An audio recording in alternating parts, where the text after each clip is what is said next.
Bila kita lupa, 3 perkara yang telah diajarkan oleh para ulama. Pertamanya, berzikir kepada Allah Subhanahu wa taala, mengingati Allah Subhanahu wa taala sebagaimana firman-Nya di dalam surah Al-Kahfi pada ayat yang ke-24 yang berbunyi wadhkur rabbaka idza nasita, dan ingatlah kepada Tuhanmu jika kamu lupa.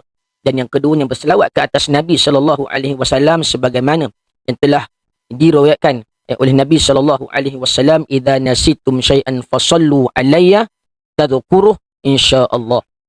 Dan apabila kamu terlupa mengenai sesuatu, maka berselawatlah ke atasku, nescaya kamu akan mengingatinya dengan izin Allah Subhanahu wa taala.